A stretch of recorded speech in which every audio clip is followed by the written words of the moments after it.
Have you ever felt trapped in a relationship that drains your energy, crushes your spirit, and leaves you questioning your own worth? Whether it's a friend who constantly brings negativity into your life, a family member who manipulates your emotions, or a partner who makes you feel like you're walking on eggshells, toxic relationships can feel like an inescapable prison. But here's what most people won't tell you. The key to breaking free isn't in changing others, it's in mastering yourself. And that's exactly what we're going to explore today through the timeless wisdom of Stoicism. Before you think about clicking away or skipping ahead, I want you to know that this isn't just another self-help video filled with generic advice. What I'm about to share with you has transformed lives for over 2,000 years. These are battle-tested principles that helped Roman emperors like Marcus Aurelius maintain their sanity while ruling an empire, guided slaves like Epictetus to find inner freedom, and enabled Seneca to counsel others through life's most challenging relationships. The Stoics understood something profound about human nature and relationships that modern psychology is only now catching up to. They knew that our peace of mind doesn't depend on controlling others, but on controlling our responses to them. As Epictetus wisely said, it's not what happens to you, but how you react to it that matters. Today, we're going to dive deep into 7 powerful Stoic lessons that will completely transform how you handle toxic relationships. These aren't just philosophical concepts. They're practical tools that you can start using immediately to reclaim your peace of mind and emotional freedom. Let's begin with our first lesson, understanding the true source of your power. The ancient Stoics emphasized one fundamental truth that's especially relevant when dealing with toxic people. The only thing truly within our control is our own mind, our thoughts, judgments, and reactions. As Marcus Aurelius wrote in his personal journal, "You have power over your mind, not outside events. Realize this, and you will find strength." Think about that for a moment. How much time and energy do we waste trying to change toxic people? We try to make them see reason, hope they'll finally understand our perspective, or wish they'd treat us differently. But as the Stoics would point out, this is like trying to control the weather. It's an exercise in futility that only leads to frustration. Instead, the Stoics teach us to focus on what we can control, our responses, boundaries, and choices.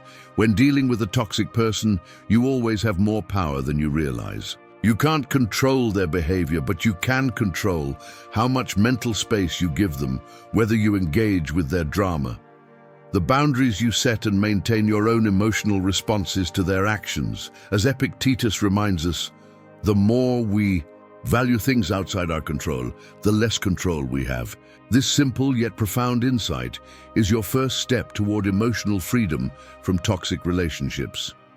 Moving on to our second lesson, the art of emotional distance. The Stoics had a fascinating concept called negative visualization or premeditation of evils. While this might sound pessimistic, it's actually a powerful tool for maintaining emotional equilibrium, especially when dealing with difficult people. Seneca, one of Stoicism's greatest teachers, wrote, "Nothing happens to the wise man against his expectation." He wasn't suggesting we become cynical, but rather that we prepare our minds for the reality that people won't always act as we wish they would. When dealing with toxic people, this means accepting that they may never acknowledge their harmful behavior. They might not change. Despite our hopes, their actions reflect their internal struggles, not our worth. We can't control their perception of us. This emotional distance isn't about becoming cold or uncaring.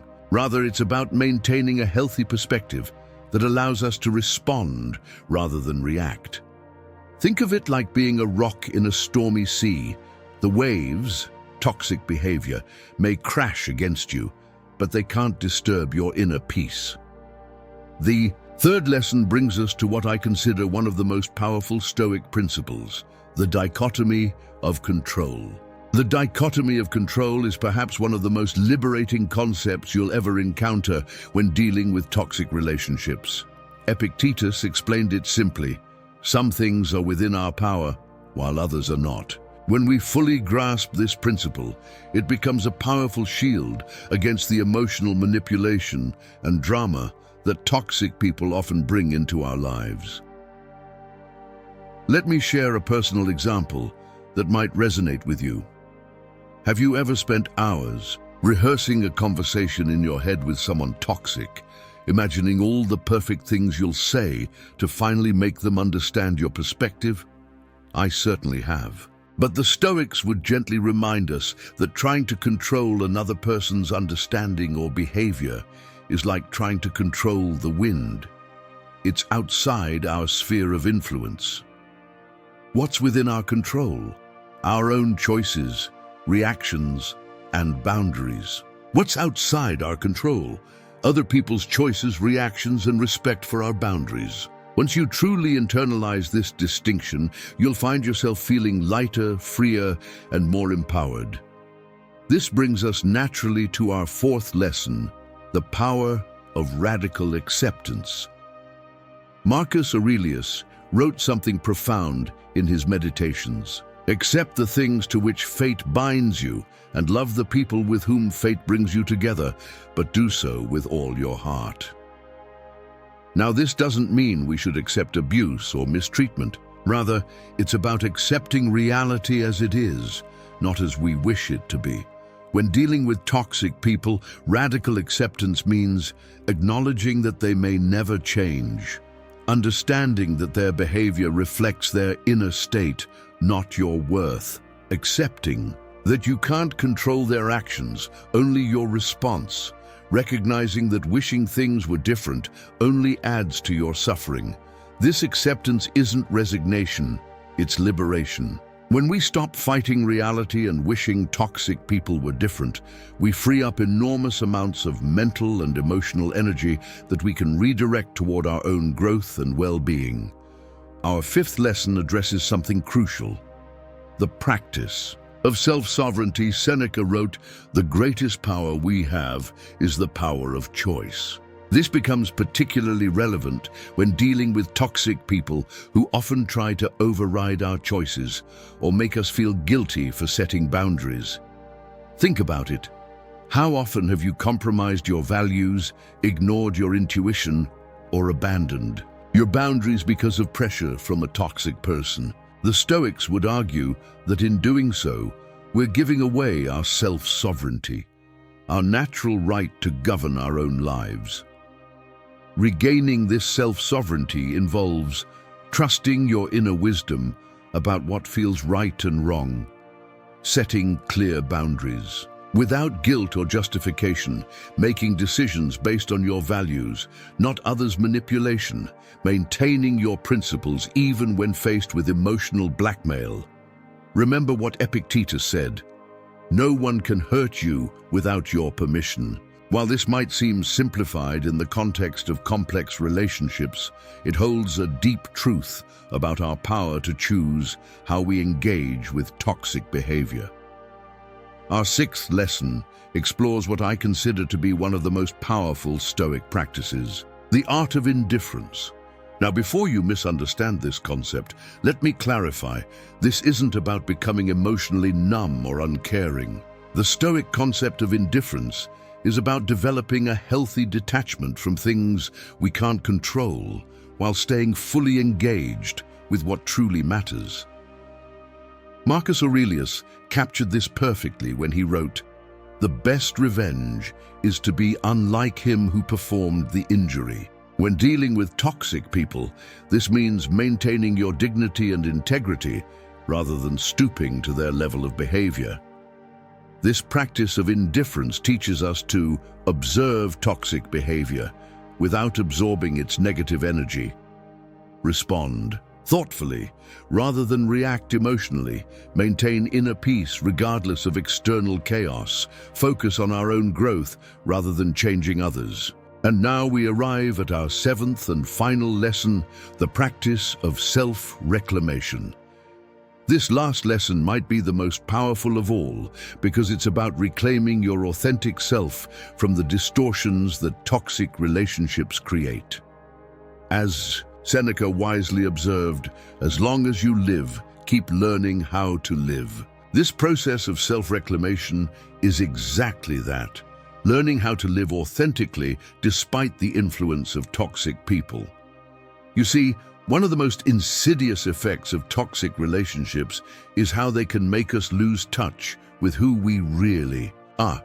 We become so focused on managing the other person's emotions, walking on eggshells, or trying to prove our worth that we forget our own truth.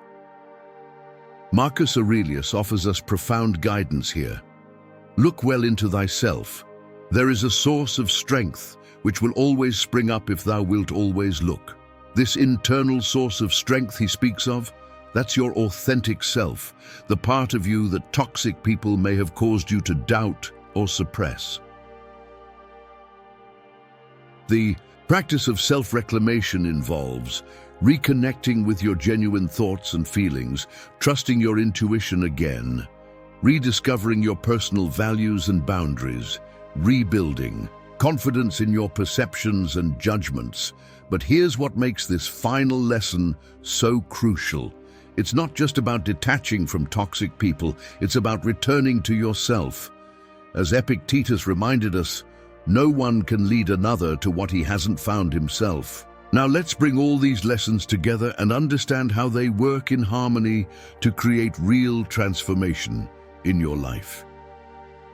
Think of these 7 Stoic lessons as tools in your emotional survival kit.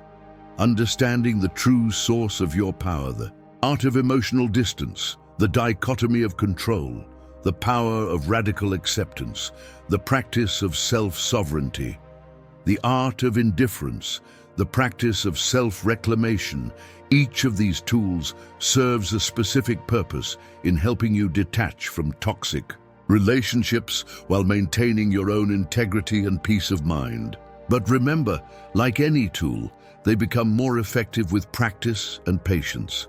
As we conclude, I want to share one final piece of wisdom from Marcus Aurelius that perfectly encapsulates everything we've discussed.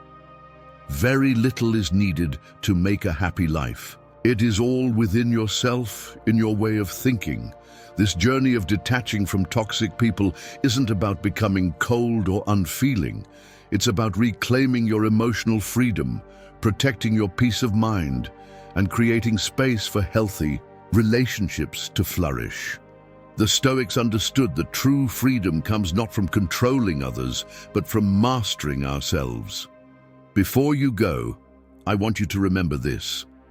Every step you take toward emotional freedom, no matter how small, is progress. Every boundary you set, every time you choose not to engage with toxic behavior, every moment you spend reconnecting with your authentic self, these are victories worth celebrating. The path ahead might not be easy, but you now have ancient wisdom and practical tools to guide you. As Seneca said, difficulties strengthen the mind as labor does the body. Each challenge you face in dealing with toxic people is an opportunity to practice these Stoic principles and grow stronger. Remember, you're not alone on this journey. The very fact that these teachings have survived for over 2,000 years proves that countless others have walked this path before you and found their way to freedom. You can too. If you found value in these Stoic lessons, please share this video with someone who might need it. Sometimes the right wisdom at the right moment can change everything. Don't forget to subscribe for more practical philosophy that you can apply to your daily life. As the Stoics would say, the best time to begin is now. Take these lessons, practice them, and watch how they transform not just your relationships, but your entire approach to life. Thank you for staying with me until the end. Remember, your peace of mind is worth protecting, and you have the wisdom of ages to help you do just that. Until next time, stay strong, stay wise, and most importantly, stay true to yourself.